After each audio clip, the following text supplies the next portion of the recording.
Ready? All right. Well, good evening, everybody, and welcome to the South Burlington City Council special meeting for June 30th, 2025. We will start with the Pledge of Allegiance, and would like to lead Lori. I pledge allegiance to the flag of the United States of America and to the republic for which it stands, one nation, under God, indivisible, with liberty and justice for all. Thank you, Lori. Oh, there we go. Then we have some audio. Item 2, which is instructions on exiting this building in case of emergency and review of our technology options. Jesse Baker, City Manager. Thank you.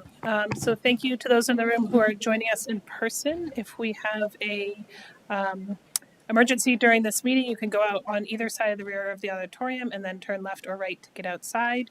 If you are joining us remotely, thank you for joining us as well. If you'd like to speak during any item on the agenda, you can indicate that you'd like to speak in the chat and I'll have the chair call on you, or you can unmute yourself. Other than that, we are not monitoring the chat for content. Thank you, Jesse. Item 3, agenda review. Are there any additions, deletions, or changes in the order of our agenda tonight? Okay, thank you. We'll go to item 4, which is comments and questions from the public that are not related to tonight's agenda. I see somebody standing up in the audience here live who's coming to the mic. Make sure it's on. Is the little green light on? And identify yourself, please. Oh, there we go. Barbara Service, South Burlington resident. I live in Summer Woods off Patchen Road. I have 3 things tonight. I couldn't be here on Friday, although I listened in a little bit, and I just want to comment that I support the concept of let's find a different solution to the property on Dorset Street with the view of the mountains. That's all I'm going to say about that. But I would like to comment about we have a significant traffic problem already on Market Street, and we don't even have very many residents there yet. I don't know about any of you, but have you ever tried to go west on Market Street to go straight through across Dorset to get to the mall? I think my record is waiting through 4 sets of lights. Rarely do I get through in one, and I have a recommendation for a solution. So right now, the left lane is left turn or go straight through. The right lane is right turn only. 95% of the time it's empty. So my suggestion is that you make the right turn and either go straight through or right turn lane. And it would, I think, remediate the majority of the problem, and it would just take some paint. There isn't a problem with people turning left in front of those folks because there's a left turn light out of the mall. So I think it would remediate a fair amount of the traffic issue there at Dorset Street. Am I making sense? You know where I'm talking about. Okay. The other thing, on the other end of Market Street, my neighbors have asked me to speak tonight to the fact that they had been told that there would be a light at the corner of Market and Heinsberg. It is, depending on the time of day, a significant challenge to get. It is possible, but it is a challenge to make a left turn from Market onto Heinsberg Road. And so if the council and the city could look at a possible solution for that problem as well, especially as we're going to see more and more people on Market Street, I think both of these are things that could make life a little bit easier in terms of the traffic solution. Thank you. Thank you, Barb. Any other comments from the audience or anybody online? There's Yes. Jimmy Lees, is that you? Jimmy Lees, yeah. So I agree with the previous speaker. Do you want to turn your camera on? Do you want to do that, or hold on? Give us a second.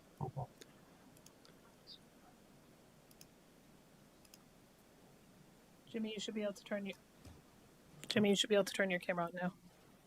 Okay. Right. I turned it on. Oh, there I am. So I'm at the gym. But I would like to say that I agree with the previous speaker. I'm hoping that the council will set a date for discussing and voting on the item in the petition that we circulated on Friday and over 300 people have signed as of today. Uh, but my concern that I'm raising now is just about timing, because there's no impediment, as far as I know, to Jam Golf starting to bulldoze and blast. So it would be very beneficial for the council to get this on the agenda as soon as possible. And I'm hoping to hear tonight or early tomorrow that at least two councilors want to do that, because the because at least then we'll know whether we, as citizens, should use the method that is outlined in the rules of procedure for 15 citizens to submit a request, and that would put it on the agenda for July 7th. But you may have a better idea and you may know more. The city is in possession of a lot more resources to figure out what's going on and make the decision, and we don't have any of that. So I'd really rather the council made its own decision about when to do it. And if you could just let me know either by text or email or after the meeting or tomorrow morning, that would be great. Thank you very much.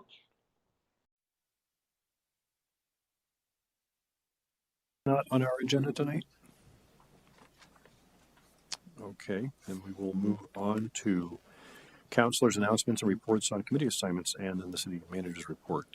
Elizabeth, would you like to start? I can. I don't have anything to report. Okay, then. Andrew? Sure, just a few things. So, along with Tim, Sober Night Out has been busy. We attended one night for conversation with the council and had some robust conversations with a number of residents.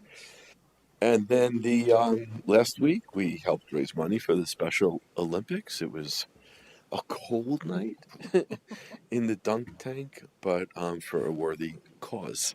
So that was fun. And along with all my fellow counselors, we attended a steering committee meeting with the school board. We had our policy retreat, which thank you, Jesse, thank you, staff. I think was very, very well run, and I think we got a lot done. I think we accomplished a lot, so that was good. And then I did do an interview with NBC5 on Samansky Park. They've aired that a few times. Public service announcement. I was hoping that NBC5 would, because I stressed a few times that to be respectful of the neighbors, to potentially mitigate any parking issues on Andrews Avenue, there are a number of other places where people can park. You can park at the new Overlook in Underwood Park. You can park on Deerfield. You can park Laurel Hill Drive. You can bike. You can walk. You can carpool. So I told the interview this a few times. They didn't air it, so I'm airing it now for any folks listening, that there are a number of different ways to reach the park, a number of different places to park once you get there, to just maybe help relieve a little bit the concerns of neighbors on Andrews Avenue. Thanks. Thank you, Andrew. Lori? Nothing to report since our last meeting, last Monday, Okay. or Friday, actually. Okay. I think I was the only counselor to attend the Greater Burlington Industrial Corporation's annual soiree meeting at the Echo on Wednesday night. It was really nice. They honored a couple of people from Vita, and also they have like a student athlete of the year that they honored as well, the basketball player from Burlington. Sorry, I don't remember his name. So that was really nice. As Andrew alluded to, we had our working session for policy priorities and strategies. A lot of good communication happened there. Ideas came out. We did share the dunk tank separately, though. The chief went before me, and when I put my hand in the water, I was like, "Hey, Adam, did you just fill this tank like an hour before we got here?" And he was like, "Well, yeah."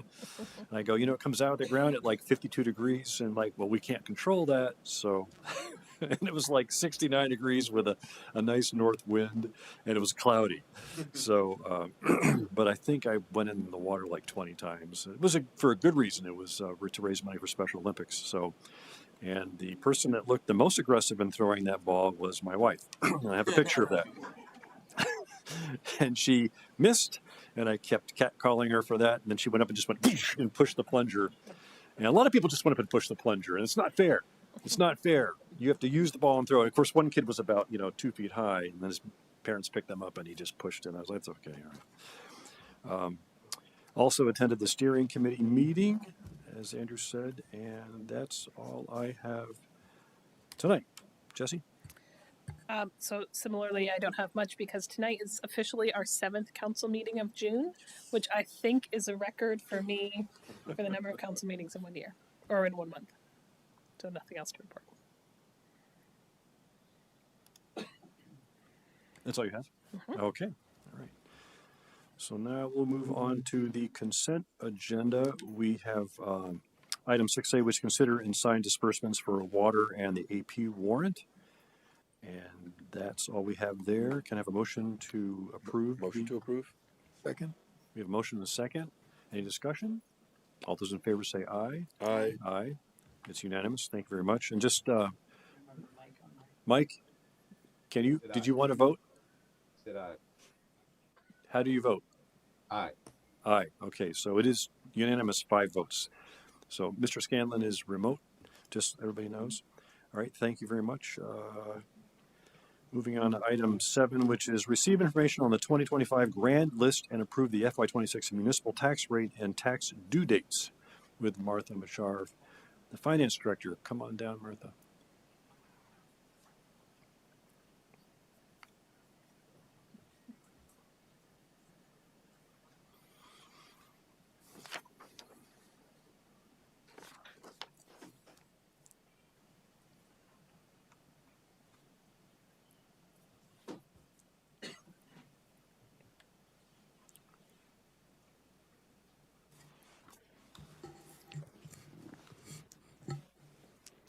Madam Chair, wondering if we could do agenda 8 and then we can do 7. No problem. We'll swap to item 8, which is to introduce Rich Donahue, the new deputy finance director. So with Martha at the table tonight is Rich Donahue. He is going on his 3rd week with us as our new deputy finance director for the city of South Burlington. Rich joins us from the state of Vermont. He was with the state for 14 years, most recently as CFO for the Agency of Human Services, so running about half the state budget, which we are very excited that expertise is coming to us.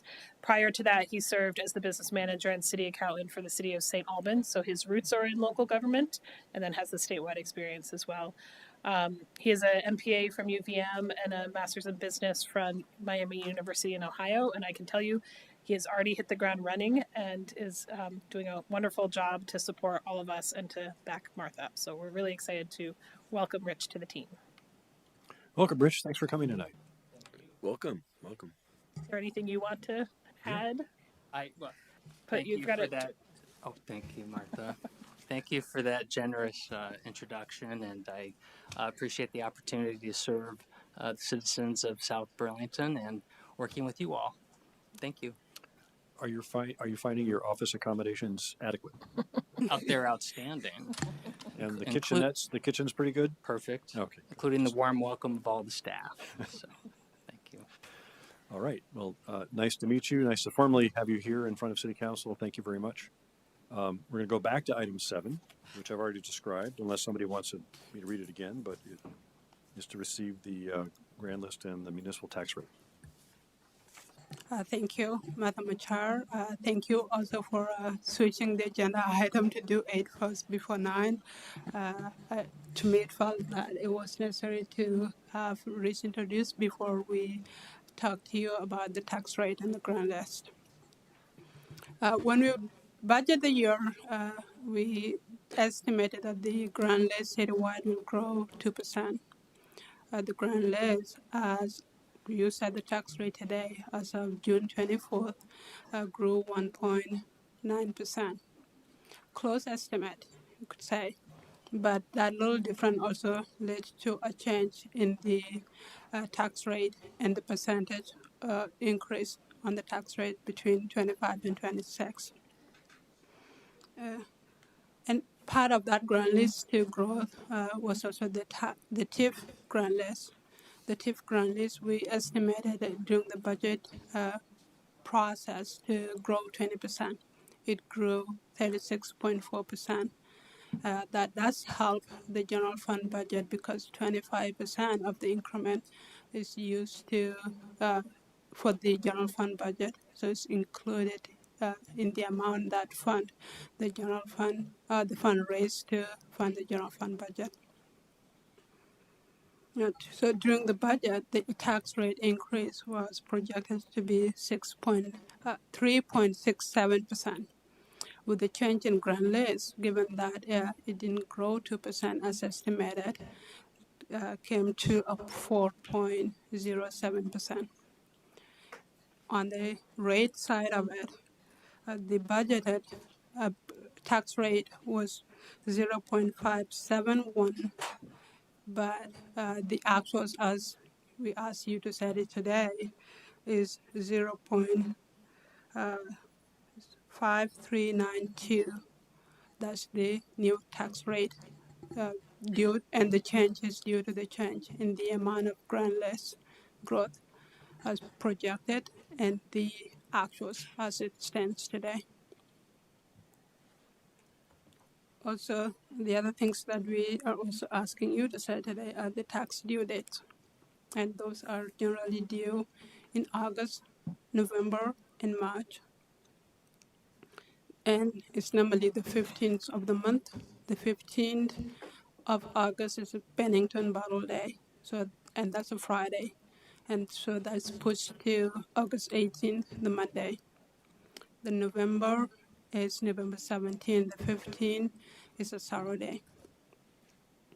And March 16th, so those are the three due dates for the property taxes installment.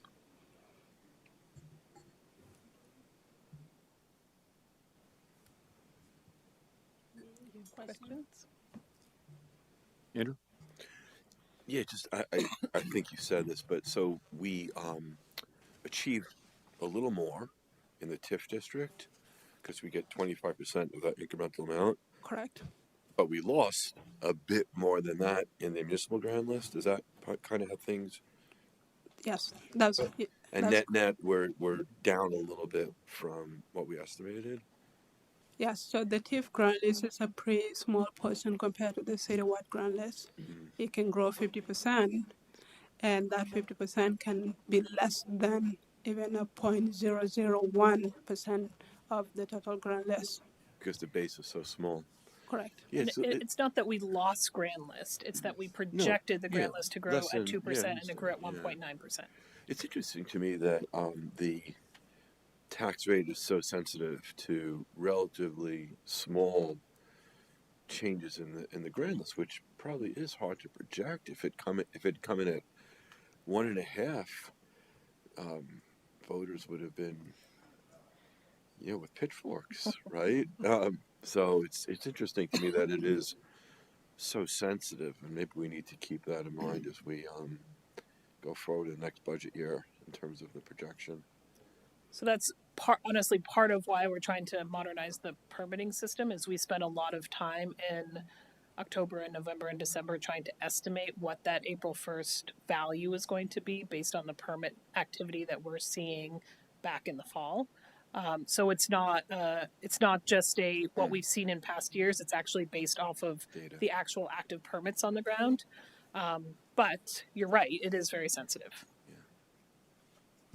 So how did we project by 0.1%? What do we know what happened there, or is it was a projection and so that's not what actually happened? Or should we try to under project next time and be surprised with a healthier? It was a very small.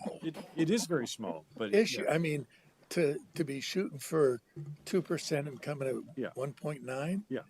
that's pretty good odds. And it's And still it could up. have come in at 2.05. So And if you look the last few years, we had been conservative, right, and it had gone the other way for several years, and we made a decision to try to be a little bit more lean with our projections and dial it in, and we were off a tenth of a point. And the grand list is still up $82 million. So that's, Yeah, I mean, our projection was pretty close. Like getting Close, within yeah. 0.1 is Mhm. like pretty good. It's just And a it's last just the minute tax appeal. rate's very sensitive to that. understanding the citizens' concerns and my concern when I saw the change it makes to the percentage growth, I understand that.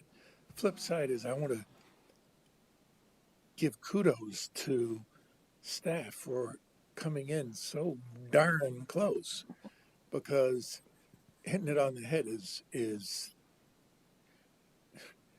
pretty unrealistic, and being a point low or a point high is doing a pretty good job estimating when you're looking into a little bit of a murky ball.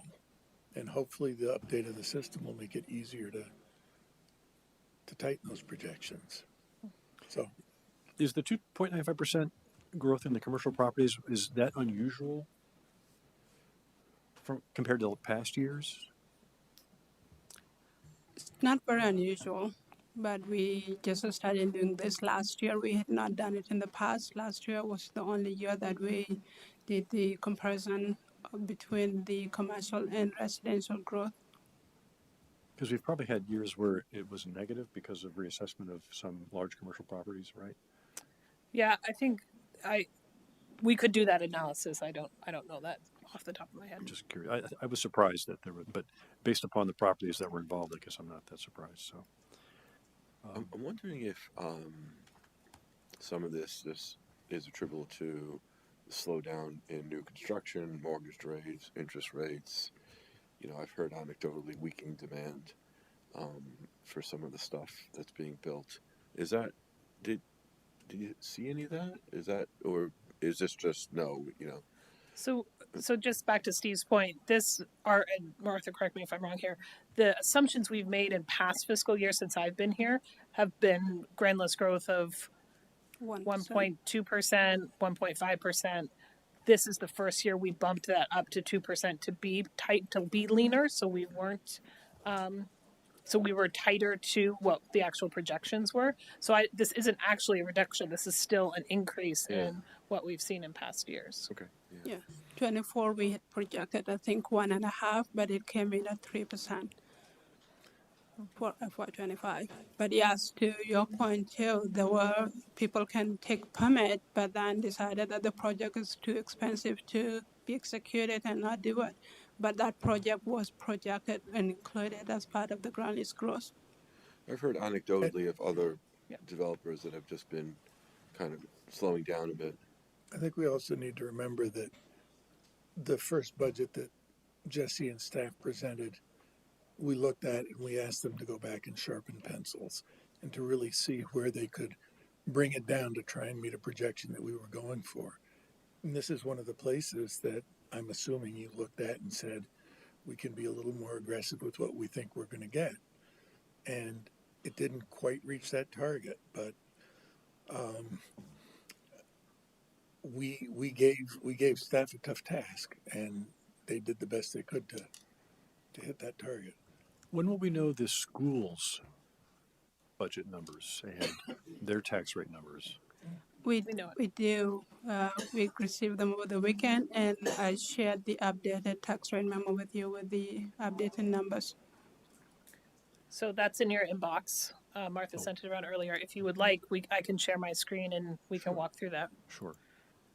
And my question is, I mean, we were off by a little bit. They're probably fairly often off of their target as well, because they don't get numbers back from the state. Well, their calculation is completely different. Right. No, I know, but they need numbers from the state, right, for yield and CLA.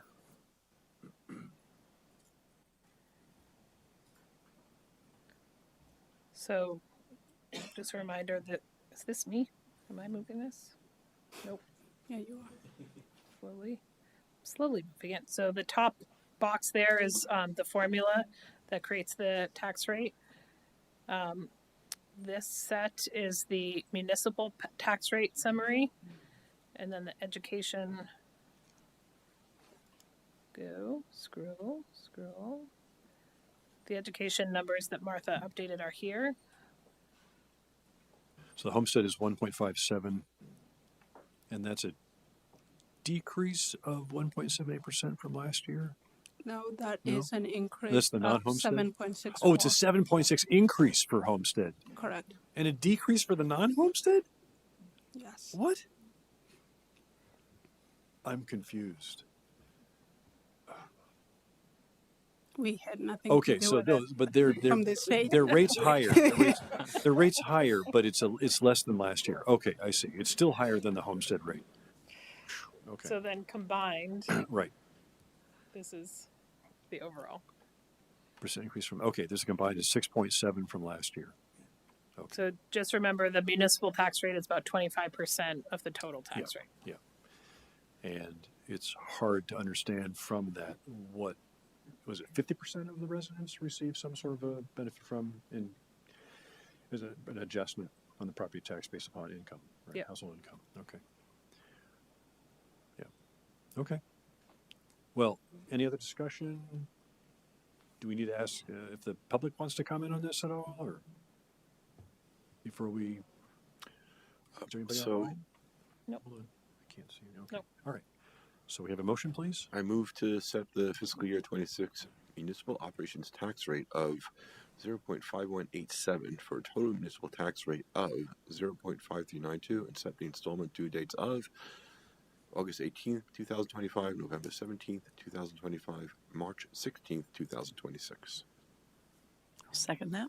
We have a motion and a second. Any other discussion? All those in favor say aye. Aye. Aye. And Mike, can you hear us? Aye. Aye. So Mike votes aye as well, so it is unanimous. Thank you, Mike. And thank you, Martha. Thank you, Rich. You probably had a lot to do with this, so, you know. I think Great we're work. here for the agenda 9 as well. But next year. Yeah, that's You're gonna right. be- For the agenda item number 9, I think we are here. So yes, so then going to item 9, which is we have to appoint Rich Donahue as the Assistant Treasurer for the City of South Burlington. Is all we need is a motion to appoint him? Correct. Sorry, I move to appoint Rich Donahue as Assistant Treasurer for the City of South Burlington, pursuant to 24 VSA Chapter 13, Section 301. Second. We have a motion and a second. Is there any other discussion? All those in favor say aye. Aye. Aye. Mike? Aye. Mike says aye as well, so it is unanimous. Thank you, Rich. Thank you very much for coming tonight. Thank you both. And congratulations on your appointment. There'll be special coffee for you tomorrow at the. Okay, we're going to move on to item 10, which is interview candidates to fill the vacant city councilor seat as of the end of council meeting on July 7th of this year. We have 6 people to interview. And let me just make sure they're all here. Ann Pugh is here. Elizabeth Walker, you're here. Okay. Linda Bailey is here. Lydia was here. Is she online? Is she out in the hallway? Hallway. Okay. Megan Emery is not here and not online. Okay. And Rachel. Right where she is. Well, yeah. Rachel Kinney. Okay. Hi, Rachel. All right. Great.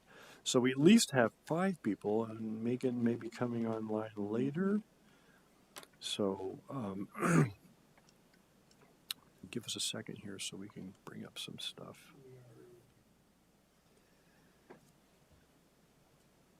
Oh, come on. What happened there? Why can't I? All right. Okay. Let's start with Ann. Come on down and have a seat.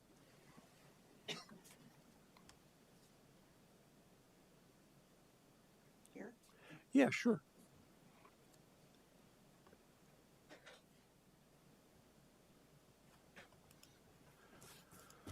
So good evening, Ann. How are you?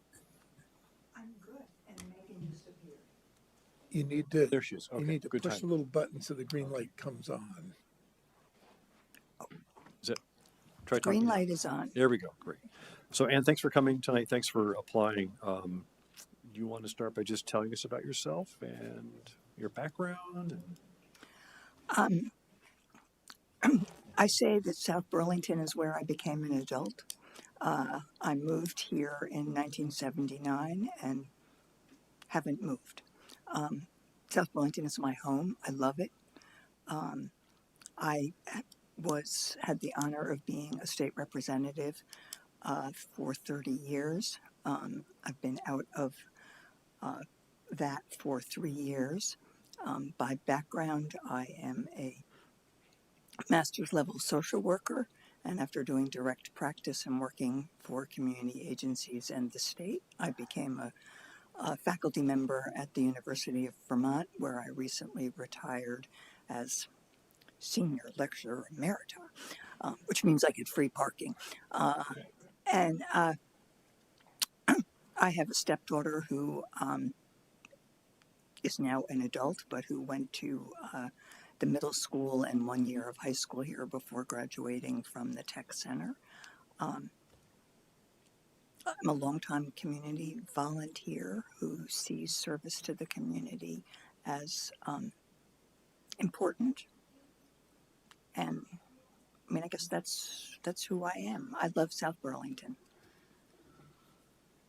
Here's a silly question before I let the other counselors ask you.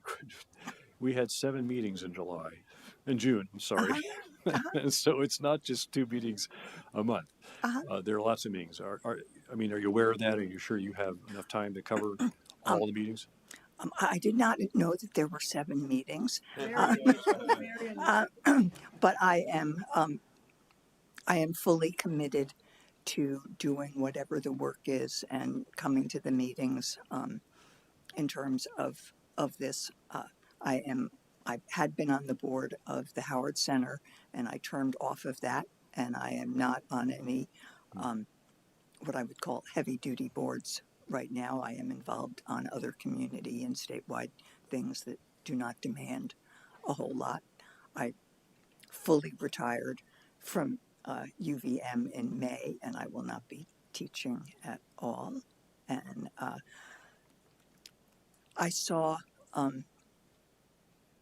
Mike Scanlon, the position that is being opened up because Mike is leaving, as I want to say, the timing is good and a perfect fit for me. I think my application was clear that I am willing, able, would like to join you all for the next 8 months. I do not plan on running in March. What I hope to do is to sit with this group and make the policy decisions and develop the budget that reflects the priorities in the city plan, and where more than a majority, more than a little majority, but that a wider majority of the voters in South Burlington understand and support. What's the one thing that's facing the city that interests you the most? I'm not sure I could say the one, Well, just the pick one thing. I mean, I think right now for me, and it builds on what I, along with the other South Burlington legislators at the time, is the success of the city center and Market Street and building that out as a place for people to come, to recreate, to live, to do business, and to go to restaurants. So for me, that's a nice transition from the work that, along with Maida Townsend and Helen Head and others who worked on the TIF legislation, would do that.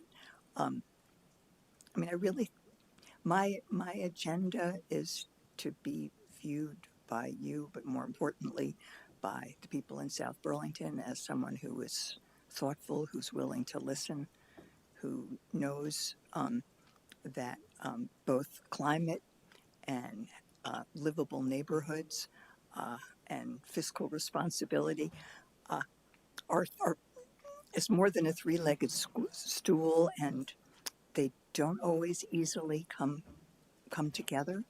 And that's your job as policy makers, and I hope to join you. And we have a fabulous staff. And so what better opportunity and what to be able to sit on a policy board with staff who are implementing the decisions that you all make. Council has questions? So I know, Ann, that you participated in our policy and priority session on Friday. Thank you for listening in. I'm just wondering what your thoughts were about what you heard, which of those things resonated with you, and I guess in particular, Jesse reminded us we have kind of some heavy lifts in the climate action space. Yep. We've been also talking amongst us about city center and city green, and just your thoughts on those subjects. I think actually what I walked away from that meeting with was being impressed with the thoughtfulness and the collegiality and the preparedness with which you all came to that meeting, and with what Jesse, what you presented and the way you set it out so that people could look at it and make decisions. And I thought, God, what a fabulous process. And wouldn't that be fun to be sort of part of that? The other thing I want to say, Andrew, that resonated with me is, my God, you've got a lot on your plate, and there are no easy answers. And I mean, there are things that are before the city right now. We heard about what James talking about, and I've gotten that petition, and I've chosen not to sign it, not as a reflection of my position one way or another, but because I am applying to be on the board, and it's not appropriate for, in my view, to put a stake in the ground right now. So we have less resources than we'd like to have, and so needing to balance the primary overarching goal of this of principle is climate resilience, and but that has been, as I read, I did not read all 100 pages. I will admit that, but marrying that with having livable neighborhoods and in a city where we all can afford to live is going to take some balancing and some hard looks, and for the city council to really come to an agreement as to what are the choices and how are we going to do that. Elizabeth? Okay. Lori? I had a couple questions that I was just going to ask everybody, and there are a lot of exciting things happening in South Burlington right now and some big challenges. And I'm wondering for you what you see as the biggest challenges, both short-term and long-term for the city, and what sort of makes you driven to want to help work on those things. I actually think that one of the biggest challenges is further developing our sense of community. South Burlington in 1979, when there were cows at the O'Briens, when I would, I live off of Kennedy Drive, and I saw cows, and I came from the outskirts of New York City, and I would say I can walk to the airport and I see cows, and we're the city with the only mall in the state. Well, that was 1979. That is not South Burlington now, and we have.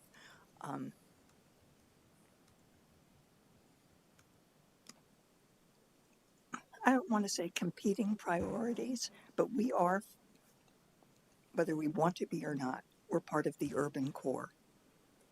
At the same time, we have some of the most wonderful places to walk and to bike. And now that I'm retired, I've been doing all of that, and it's one of my 4 F's, and discovering all of that. But so I guess for me, to go back to your question, and I'm rambling, I'm sorry, Lori, is really to continue to develop a sense of community and build on that, which means hearing from the community about their multiple priorities. We want the open space, we want the views, we want the places where we can bike and we can walk, and we want to have affordable housing, and we want to have a tax rate that everyone can live in. And, that's going to take, we can't have everything that I want or you want or whatever, because if we all wanted the exact same things, it would be really easy. So we need to come to a consensus. Do you have any questions for us?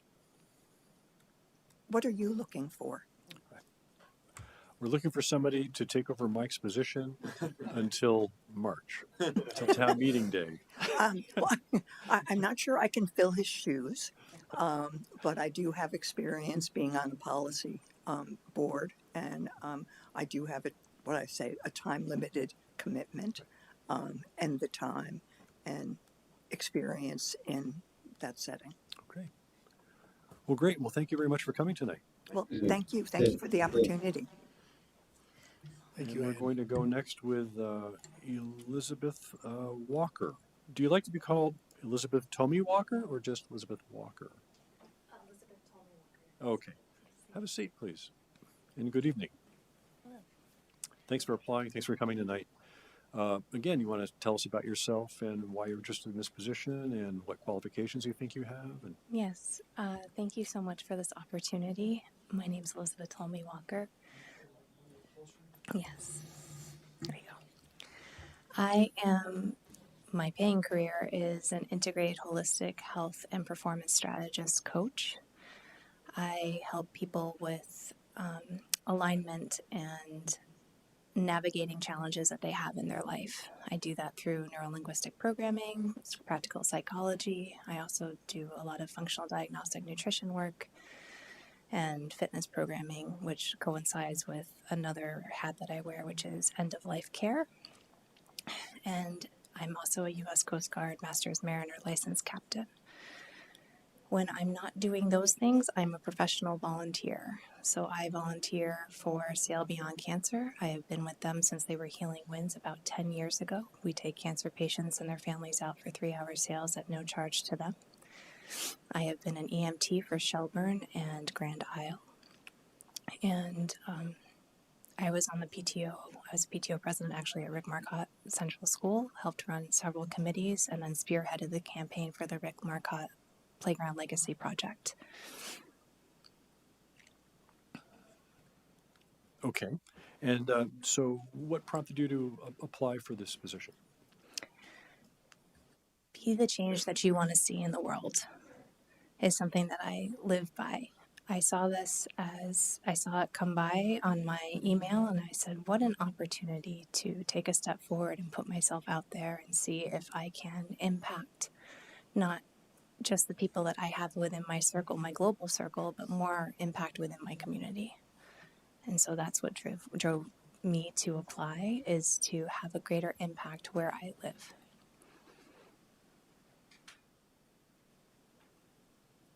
So did you hear me ask Ann earlier about time commitment? Because I mean, June was abnormal, but we do have some months where the hours add up. There could Yes. be 2 meetings, 3 meetings, and then on top of that, there is the liaison work to particular, advisory or statutory committees. And so a committee, a counselor could be here 4 days, 4 nights in a row, something like that. Are you sure that you have enough time to give to this position? Absolutely. The way that I structure my schedule is that I have a lot of flexibility and I have time. Other counselors want to ask questions? Hi, thank you for volunteering for this opportunity. I'll just ask you similar to what I asked Ann, if you're familiar with our policy and strategy document, which of those resonate with you? And in particular, wondering your thoughts on the heavy lift we have on climate action and your thoughts around the city green. Unfortunately, I have been out of touch recently, so I do not know the document that you're speaking of. Yes. I have a question. Again, thank you for applying. Your background is unique, and I'm interested in hearing if you have any comments on where city and school may work more effectively together. So many thoughts on that, Elizabeth. And it's such a great opportunity to be sitting across from you again so many years later. Community is my forefront. I would love to see this community unite. I would love to see trust back within this community with what we have for leading officers and with each other. As you all are aware, South Burlington is full of a lot of passionate opinions one way or another. I feel that a bridge can be reached between the school, the city, the taxpayers, and unite over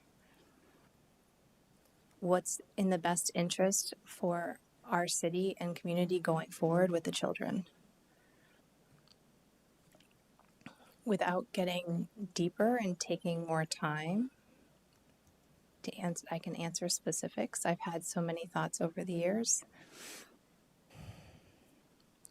Transparency and communication is at the forefront of that for the community, and I think that's where the lack of trust comes in, is that people don't have faith. I've recently read, what's going on with the school board. I know that I'm really good at having people be seen, heard, felt, and provide that space. I'm really good with empathy and compassion, and I'm really good with conflict resolve when I get in front of people.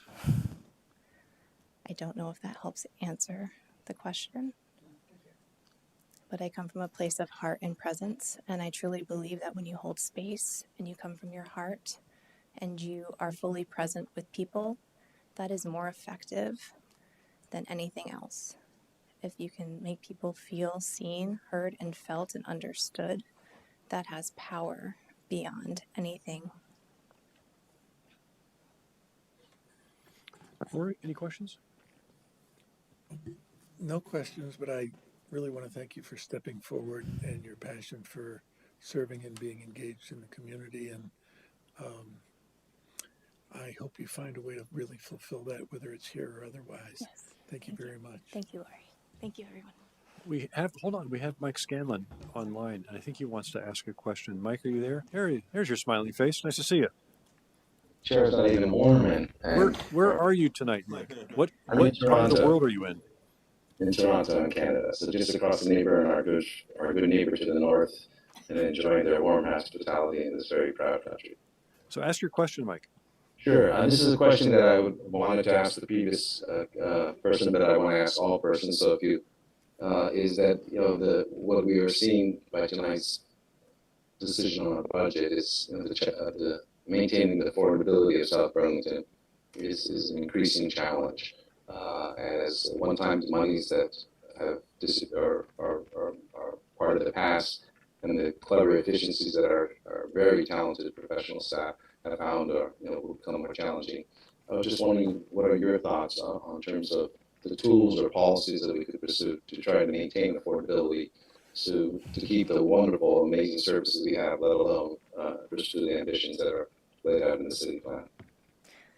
Without being involved and understanding the policies right now, I can't reference anything. Which way to go is my honest answer. But is it that, and from your perspective, is that one of the challenges that we're looking for in your own experience in the city of South Burlington? May you repeat that, please? Is that one of the challenges that you see in front of the city council, the issue of affordability from your own personal Absolutely. experience? Absolutely.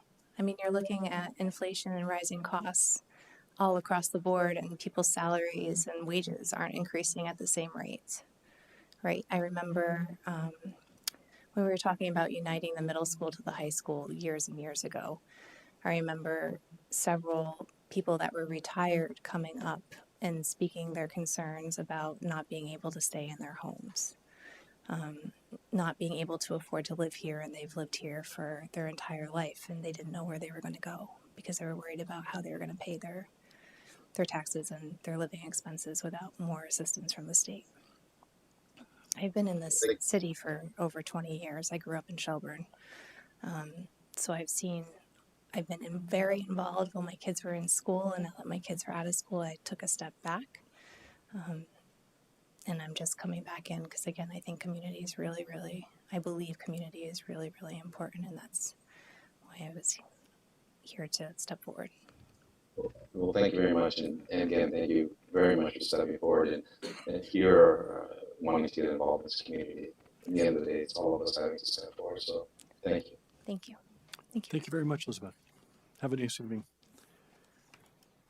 All right, we'll move on to Linda Bailey. Come on down, Linda.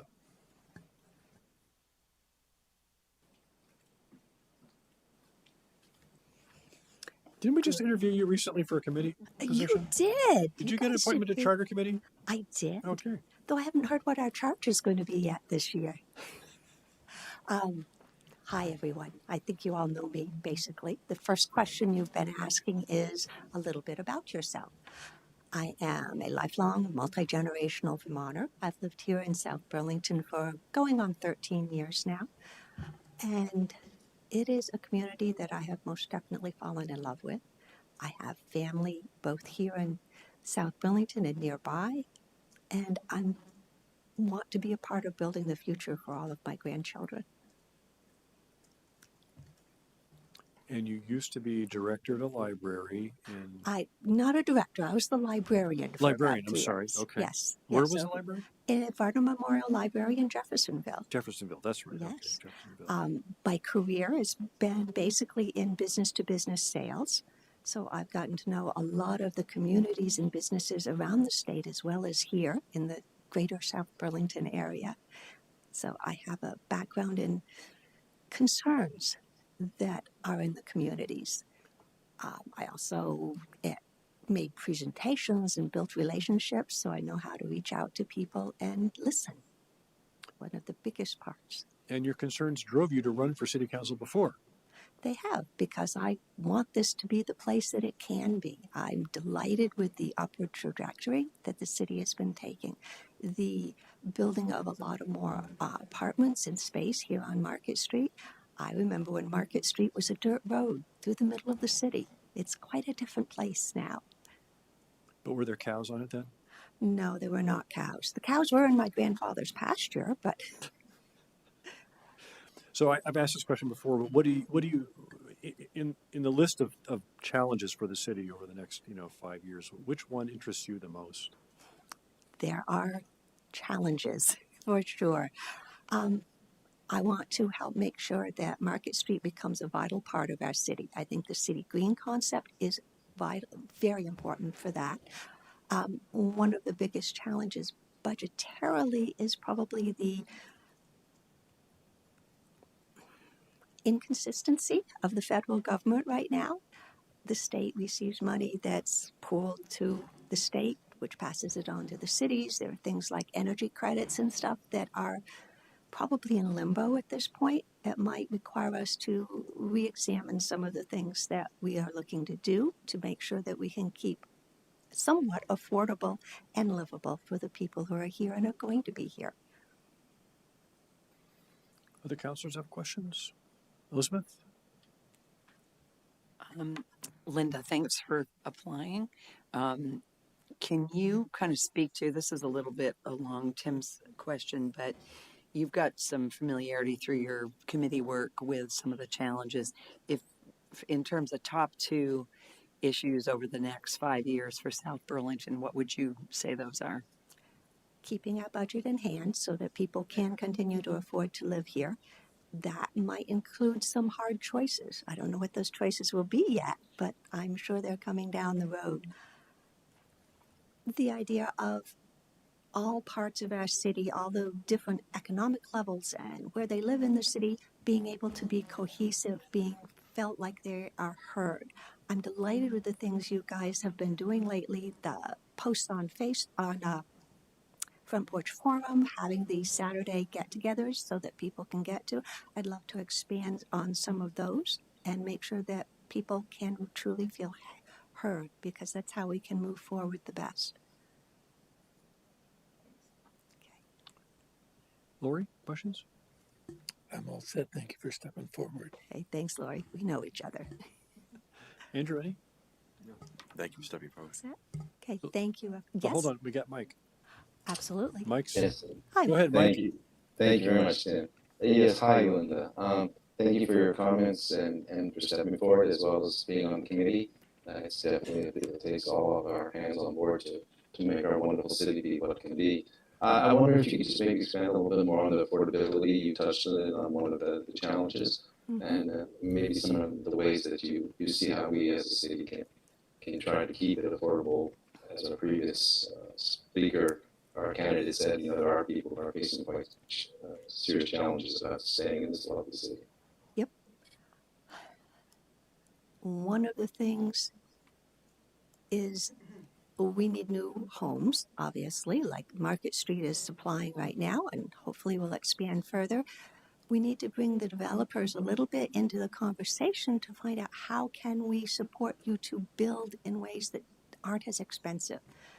That's going to be a challenge because of things like the cost of building. If lumber out of Canada is tariffed, that'll chase up the cost.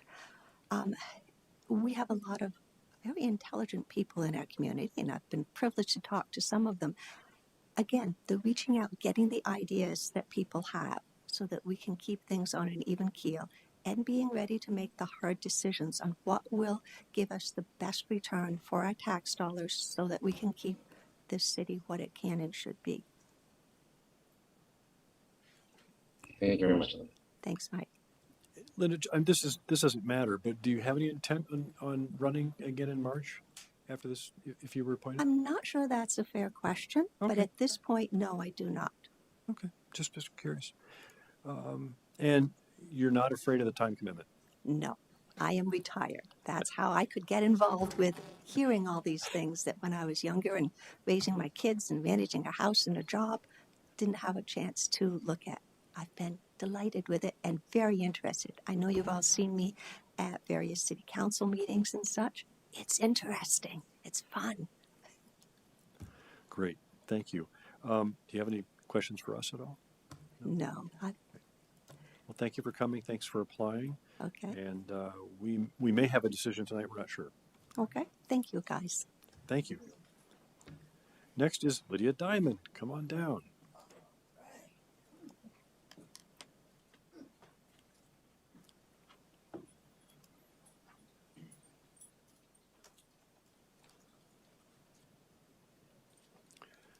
Good evening, Lydia. Thanks for coming. Again. And thanks for applying. Hello. Like your T-shirt tonight. Thank you for noticing. Why don't you give us some background about yourself and why you applied? Again? Well, this is for the public to hear. Well, I learned a couple of years ago that South Burlington has never had a person of color step up and try. And at first it was so scary, like, what? And then I came to City Hall and asked what the requirements were. And I was told I needed 30 signatures, I needed to be a resident and a registered voter. And I said, yay, I qualify. So fast forward 3 years later, here we are again. This is deja vu for me, mind you, because the first year I ran, Tyler Barnes won the race, and then he left the state. So I've been through this process before. And I'm thankful to have another opportunity to share with you that I'm the best candidate. You know, I love to serve my community. I lived in Burlington for 12 years. I lived in South Burlington for 19 years. So, and I've always been a tenant. And one of the things I brag about, so to speak, is during the pandemic, it was dark, scary. It was difficult, but I got through it by helping others, by being on the front line, you know, and people are still struggling to this day to get back to maintaining, you know. So I'm a people person. My community loves me, and I hope you do too. So here I am. So let me ask you some of the questions I've asked other candidates. So are you familiar with the time commitment? I mean, you've run for city council before, so you probably are. I'm very aware of the time commitment, and my grandkids come first. That's all I can tell you. Other than that, I'm available. And tell me what you think are the number one or two challenges that this city has right now. Well, one of the things that one of the previous women talked about was maintaining affordability. And it is a heavy topic. People are worried because everything but your income is rising. I'm talking about poor people. Those are, they're part of my community, you know. And I mean, I had a conversation with the elders at 8, and we talked about the price of chicken, you know, and that is a concern. People are struggling to put food on the table. The term food insecurity has exploded, as well as affordable housing. And I have to tell y'all did a good job with Market Street. It really is beautiful. So, thank you. So affordability and Housing housing. affordability. Yeah. You know, folks maintaining, putting food on the table regularly, not worried about, can I afford it? You know, can we have steak and potatoes as opposed to hot dogs? Those are the conversations that I get to hear about, you know, being a tenant. Mm-hmm. Laura, you have some questions?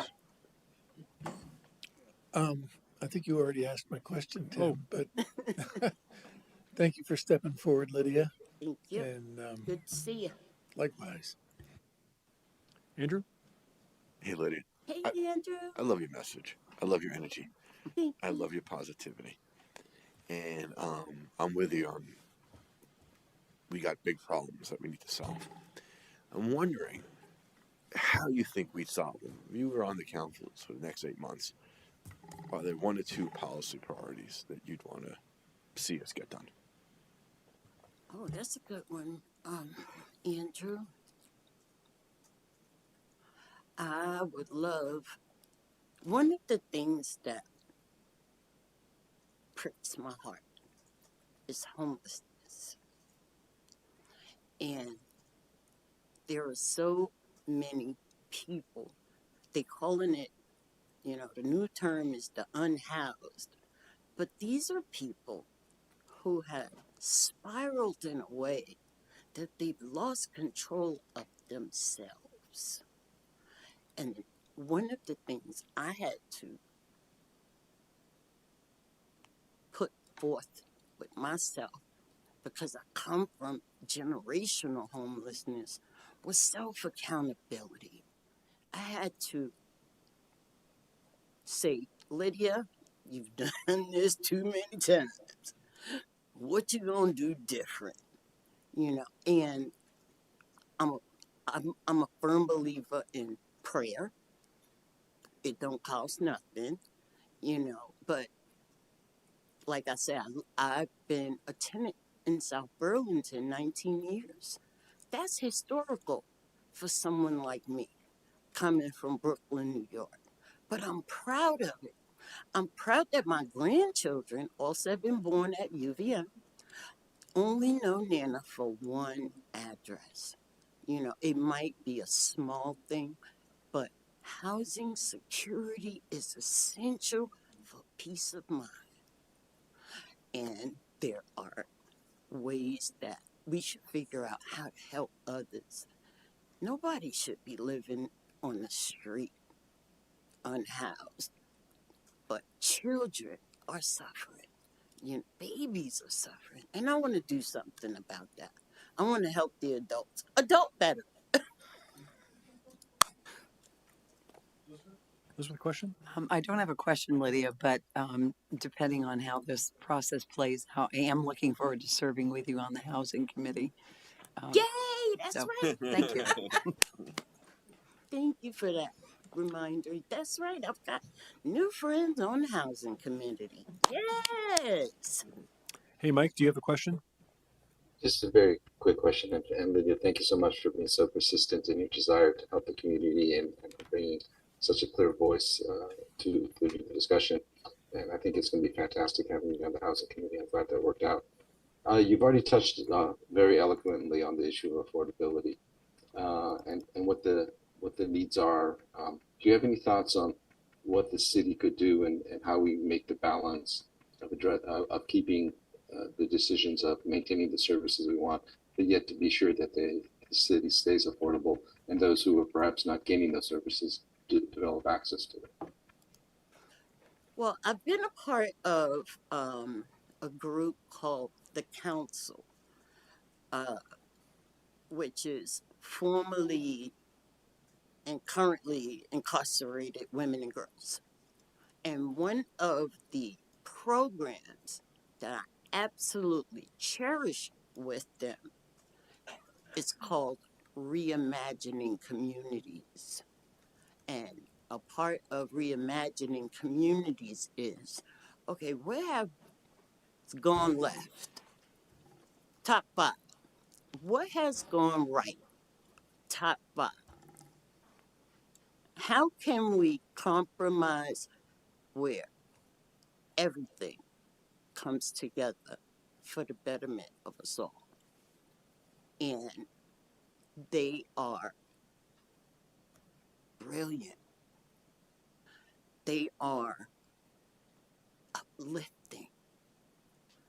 I look forward to these meetings because I'm learning too. I've just turned 62, but you're never too old to learn new and rewarding ways of living.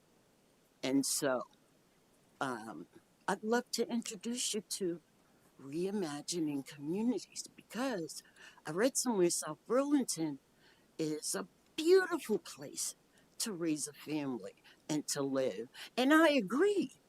And I'd like to help continue that. So I think selecting me is going to help you do that, you know? And I'm thankful for the opportunity. Like I said before, this was deja vu for me, but I'm grateful. I enjoy the good and wholesome things in life. I hope I answered your question, though. Did Yes, I? yes, you're quite eloquent. Thank you so much, Lydia. Do you have any questions for us, Lydia? Not really. Okay. All right. Well, thanks for coming tonight. Thanks for Make a applying. decision tonight. Maybe we're not sure. Okay. Would be nice. Thank you so much. Thanks, Lydia. Thanks. Thank you, Lydia. All right. All right. Next up is somebody named Megan Emery. Who's that? Megan Emery's. Megan, can you turn your camera? What, we're going to hold on. We have to give you permission to turn your camera on to avoid those problems that we sometimes have. Oh, There we are. Bonsoir, bonjour. Bon Yeah, après-midi. bonsoir. Qu'est-ce que c'est? Where are you? It's tomorrow for It's you all, but so far so good. The world is still here. I am in Paris currently. Yes, Oh, finishing my project. Yeah. Wow. Congratulations Yeah. on that. Thank you for It's been applying. fantastic. And thanks for being online very late or early, whichever the case may be. You want to just quickly tell us what your background is and why you applied? Well, I hopefully am a familiar person to people out there. I served on the city council for 14 years. It was truly a delight.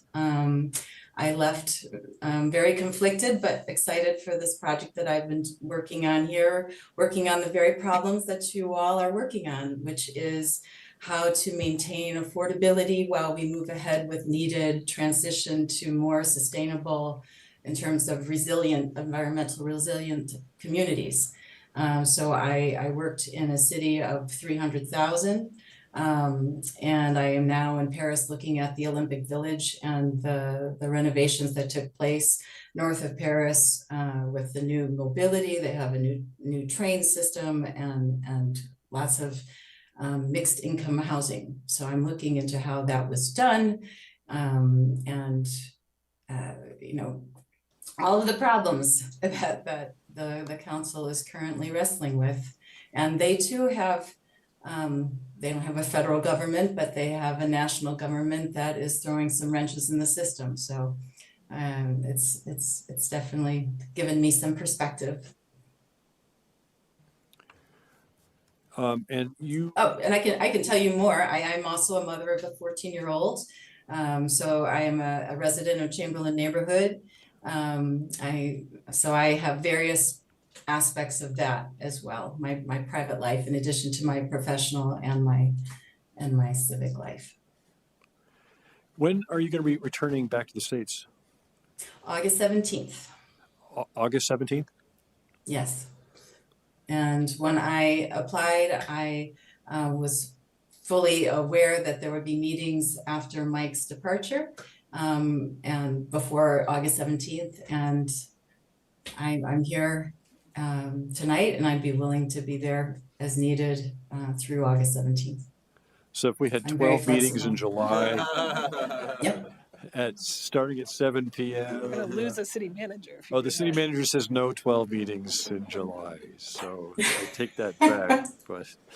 But you'd be able to commit to the meetings in August until you got back. Yes. Yep. And I can commit to the meetings in July as well. Right. So, I'm sure that the cities in France and our city and others in the U.S. are facing a lot of challenges right now, right? So you want to give us a couple of your top two and how you think you would help the city attack those? Well, I was looking at the work plan, and I see that there are projects now, very close to coming to implementation stage that we've been working on for years. That includes the Williston Road streetscape. I also saw that there is work to be done around the airport and the area where the homes were taken down. I'm interested in the software for the fleet management. I think that South Burlington, now for over a decade, that it's been very forward thinking in terms of having operations and maintenance plans and all of our capital needs be on a regular rotational basis. And I think that's great. I also saw some things that had to do with these mini grants for community development that could go out to neighborhoods. I thought that was an interesting thought. That's something that I took away from the 3 months I spent in the city of 300,000, that many residents that are perhaps most concerned with affordability, they are not necessarily the most engaged in understanding the intricacies of city government, but they're very close to these community actions and activities in their own neighborhood.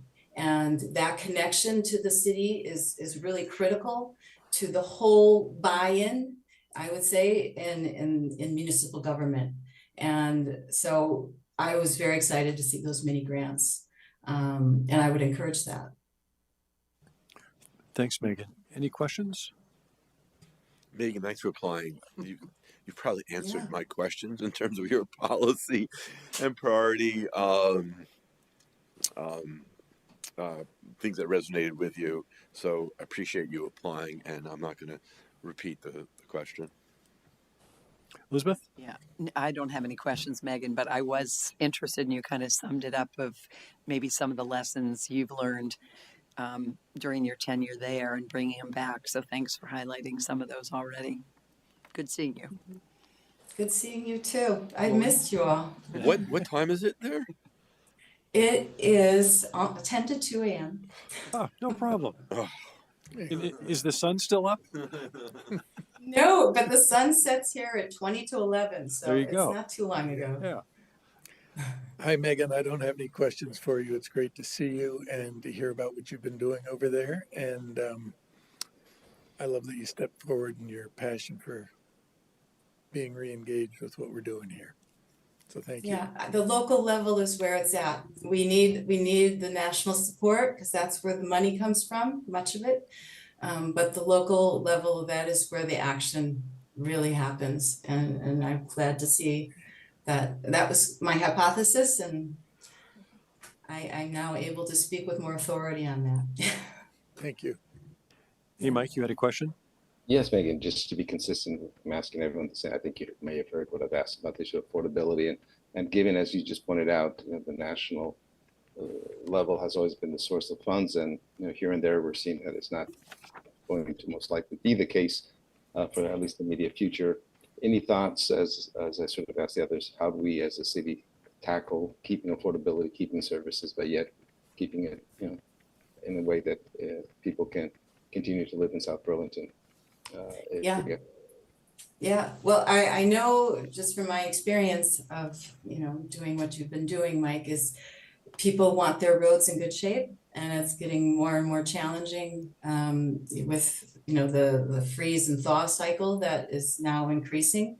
So that's going to be a discussion that we're going to have. I think hitting people where they're at is really important. So that's why roads have always been at the top of the list of, I would say, most people that I've spoken with in South Burlington. But when we get down to kind of the nuts and bolts of what makes people feel in sync with their elected leaders, I think that we are a city of neighborhoods. And so these small mini grants, that's why I kind of glommed onto that when I saw that it's a way for people to feel that they have a connection to the city, that connection is something that benefits them personally. And I think that it's going to be key. I think it's going to be key because I think we're going to have not just 8 months, but I think we're going to have years, if not more, of challenges. And it's not only linked to who's in the White House and who's in our Congress. I think we're in a global situation where things are getting more complicated as well. So we have to see what needs to be short-term thinking and what needs to be long-term thinking. And we need to reach the people where they're at so that they feel that they have a connection to the people who are trying to think both short-term and long-term. Thank you very much. Yeah. Good, and have a good night's sleep when you finally get off. Thank you. And congratulations to your wife. I'm glad it was for a good reason that you're leaving South Burlington. Thank you very much. I'll pass that on. It was pointed out to me that we're conducting this meeting across 3 countries tonight. Good call. Do you have any questions for us, Megan? I don't see this as me coming in with all of these things that I want to shake up. I really see this. I know that you have been doing a lot of work, a lot of prep work. The employees have been doing a lot of prep work. So I guess that's my guess, right? My just based on past experience. But I guess the question I would have is there something that you see? I mean, I know that there are things such as the green. I did see something about the Wheeler, that there's a petition. I'm sure that there are things where the vote, will matter. But I don't know if there's more that I should be aware of other than what I've just cited to you. But just know that I'm coming in to be a team player and just make sure that the city can function with a full council and get the budget passed. That's always the most important thing of the year. Yep, I agree. Well, thanks very much for staying up late for us, Megan. We really appreciate it and appreciate your application and appreciate your previous time served on the council as well. My pleasure. Really, right. my pleasure. Bonsoir, bonjour, whatever you want to say at this point. Get some sleep, Megan. I'm going to go to sleep. Go have some bonsoir. Coffee and a croissant for us, Very good. Good night. Very good. We'll Take see. care, all. Yeah. Bye-bye. Thank you. All right. And then our last applicant is Rachel Wolf-Kinney. Come on down, please.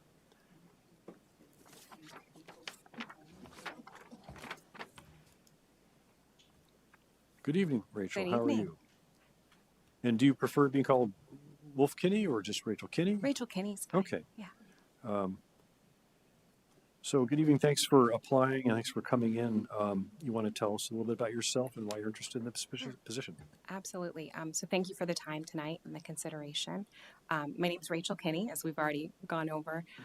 I've been a resident of South Burlington for going on 10 years now, which seems crazy to think that we signed a contract on our first house 10 years ago. And I'm a mother. I'm a member of the community. Up until recently, I was working in public sector professional services, so consulting with state and local governments as well as federal agencies on large-scale technology projects, data management, and kind of operational security implementations. And in that work, I felt very connected to the mission of what I was doing there in terms of increasing operational efficiency, stewardship of tax dollars, et cetera, but felt really called and driven to be more locally focused and involved. And so about a year ago, I made a big pivot to spend more time at home with my family. I have a 9-year-old daughter turning 10 next month. And I've been working with the Rick Marcotte Central School in their front office for the last year, which has been really rewarding, community-facing, solving problems for families in the moment, in the day, never quite knowing what to expect when you get to school every morning, but feeling very engaged and involved with the community. And so when I saw the opportunity to be on the city council, I thought, well, why not? There's no time like the present to get even more involved. And I've just really enjoyed watching from the sidelines the progress that's been made within the city through all of the different recreation programs that have been expanded, the expansion of adaptive programs in the parks or in the Recs and Park Department, and then also just the kind of the crown jewel right now that is the Market Street project. So this just felt like the right time to throw my hat in the ring and be more involved and make an impact locally. Great. And you're aware of the time commitment?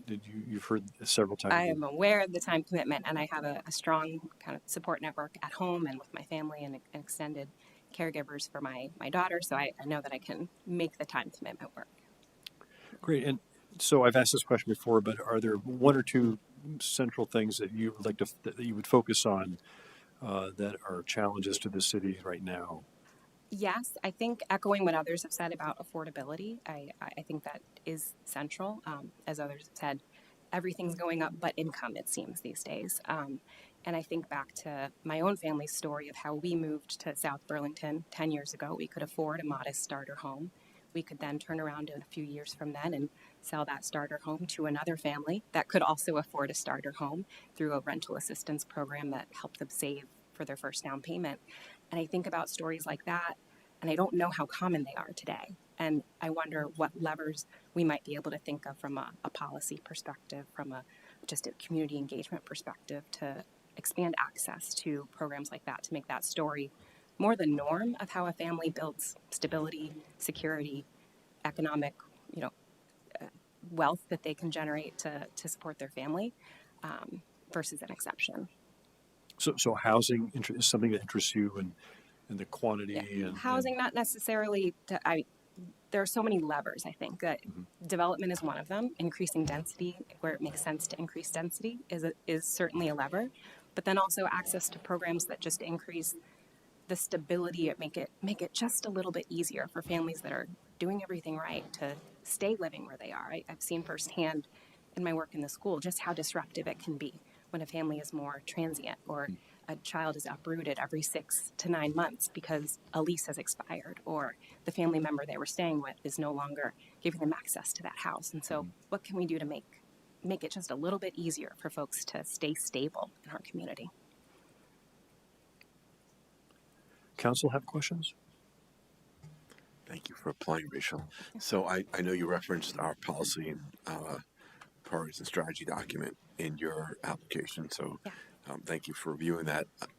Similar to Tim's question, when I asked the other applicants, are there a couple of policies in there that resonate with you? And you touched on affordability, obviously, that you'd like to push forward. And in particular, I'm wondering your thoughts around the heavy lift we have with our climate action plan, and your thoughts on the city center green.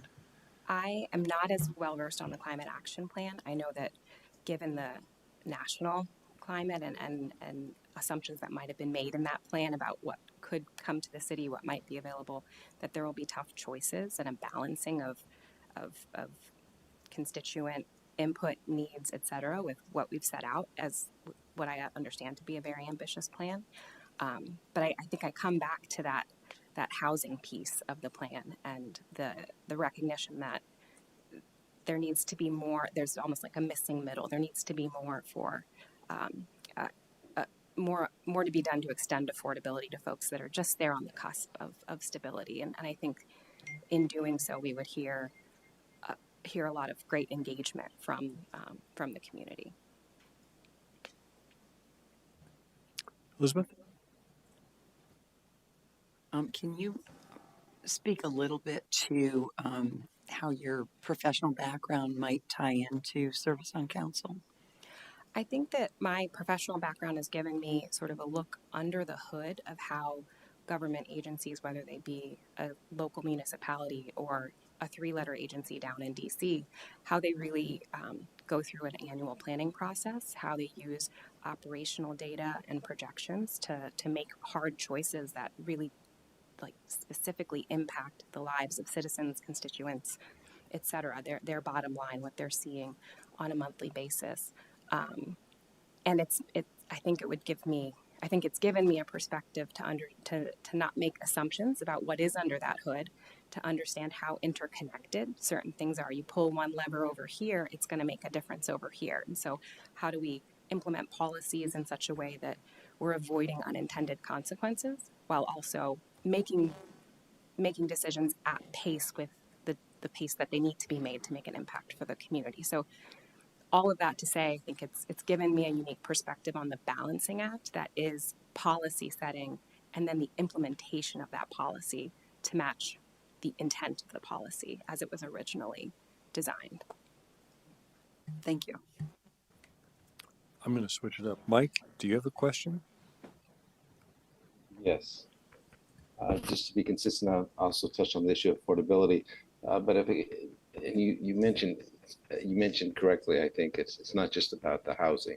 Affordability is obviously the services, the community that we are so blessed with in South Burlington with, and many of the aspirations we have are tied to our budget. We just went through the budget process. We were able to keep it reasonable, but obviously not as reasonable as we had hoped. And this is just going to be a growing challenge. Given your just reference experience in government, and process. Do you see ways of which the city can find revenue generating or at least balancing acts, or how do we make that those tough balances that you refer to and others have referred to as the real challenge ahead for the city in the coming years? I think, and I have a bias to this because I have a background in data management, but I think if we go back to the beginning of this meeting tonight, where we're talking about, the razor's edge that the projections sit on and the implication that can then have on the tax rate, understanding the operational data that feeds into those projections, into the lines we draw in the sand and then make decisions off of. I think that's really critical. And I see South Burlington as being kind of at the forefront of really using strong data and having a kind of ambitious plan to then modernize that data, either through the fleet management software that was referenced earlier in the meeting, to really make smart decisions so that we're not, for lack of a better word, kind of assaulting our constituents with what appear to be shocks, right? There's a swing in this percentage, there's a swing in that percentage. It creates a perception that there's not a transparent process, even though there is one. But we've got busy constituents who aren't paying attention to every meeting minute or every city council meeting, and so they don't understand how those swings work. So just I come back to basing decisions off of really sound and solid operational data and projections so that we can defend those decisions to the constituency. Thank you. Lori, question? I do have a question, and thank you for stepping forward, Rachel. As you think about your young daughter and her future, what do you see, or what would you hope happens on the city council that you can contribute to thinking about her future? So I would hope to see more of what I have been seeing in the city of South Burlington. I tell my friends in other communities about the adaptive rec programs that have made it possible for my daughter, who is nonverbal, has a mobility challenge, has a visual impairment, to hit a baseball off of a tee and be cheered for and run the bases and have that same experience that a normally abled child might have going to t-ball for the first time.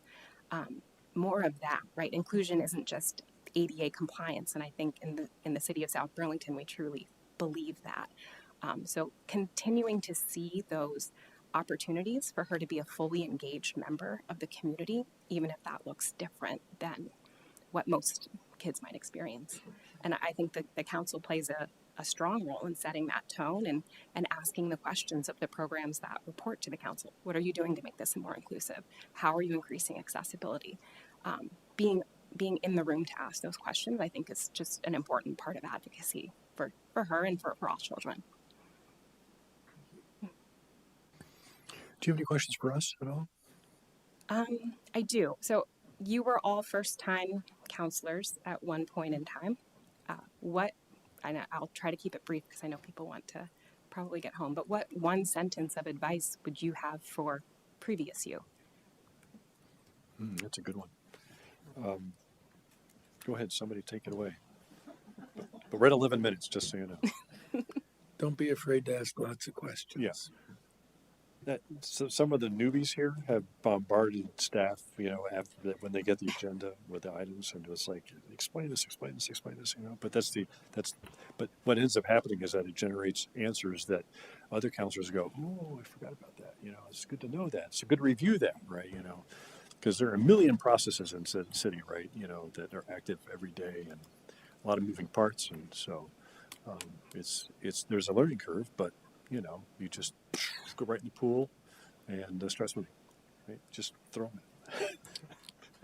Bring a pool thermometer to the dunk tank next year.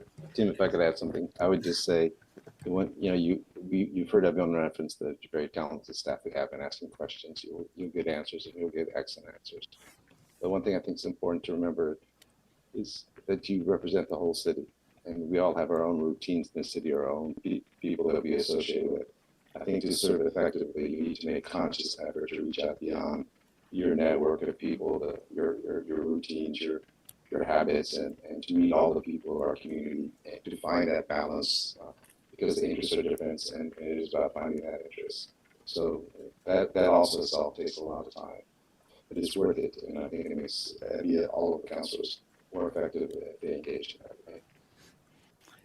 And I share Mike's sentiment in of the note about questions. I think to echo that, we have anywhere from 20 to 25% of registered voters who come out.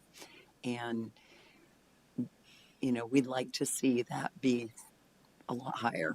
And I think that takes an effort. I think it takes engagement. And I think reaching out to, folks that don't have reasons or can't find ways to be engaged in municipal government. So I think that's part of learning on this job. Great Great. answers. Yeah. Well, thanks for applying. Thanks for coming tonight and answering Thanks our for the time. questions. Really appreciate it, Rachel. Thank you. Thanks. Have a nice evening. You too.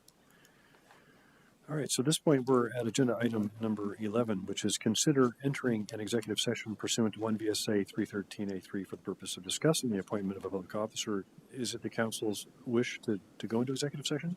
Hey, Tim, Yes. before we jump into that, Yeah. I just want to make a comment. Sure. We just interviewed 6 engaged, passionate, intelligent folks, all of whom are women. And I just want to point that out tonight and say that I am thrilled that the women in our community are stepping forward and saying, I want to help and I want to be engaged. So I just wanted to shout out to the people who applied tonight. Thanks, Lori.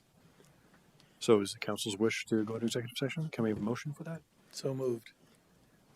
Do we have the words? It's the same as, it's just the ordering on the agenda Right. I'm But inviting in and inviting in us. both these two, yeah. motion. So I move that we enter an executive session pursuant to 1 BSA 313A3 for the purpose of discussing the appointment of a public officer and invite in Deputy City Manager Steve Locke and City Manager Jesse Baker. Second. We have a motion and a second. Any discussion? All those in favor say aye. Aye. Aye. Aye. And Mike? Aye. Aye. All right, so it is unanimous. And is it your intent to come back into open session? You should, Yes. because you have other things on the Well, agenda. one way or the other, we should come And in. our Yeah, intent we'll- is to come back into open session. Yeah, we will come back. So we're going to leave and come back. Yeah. Okay, so we're back in session, coming back from executive session, and we're at item 12 right now, which is possibly appoint a counselor to complete a term through Town Meeting Day 2026. And I just want to say thank you to all the applicants. Thank you for going through the process of filling out those applications. First of all, making the decision that you wanted to apply. We appreciate your commitment to attempting public service, and there are always other opportunities to do that as well. So Mike is online, and I'd like to have Councilor Chownick make a motion about this appointment, if he would. Thank you to everyone. Incredibly strong group. I want to say we are so blessed as a city, as a community, to have so many impressive folks really dedicated to moving this city forward. But we only have one vacancy. So with that, I move to appoint Ann Pugh to the City Council to complete the term being vacated by Michael Scanlon through Town Meeting Day 2026, effective at the end of this meeting. I would second that motion. We have a motion and a second. Do councilors have any discussion? No? Well, then, Mike, any discussion? No? Okay, then all those in favor say aye. Aye. Aye. Aye. Aye, and it is unanimous. Thank you very much. Congratulations, Ann Congratulations, Pugh. Ann. Thanks for everybody Welcome, for Ann. coming. And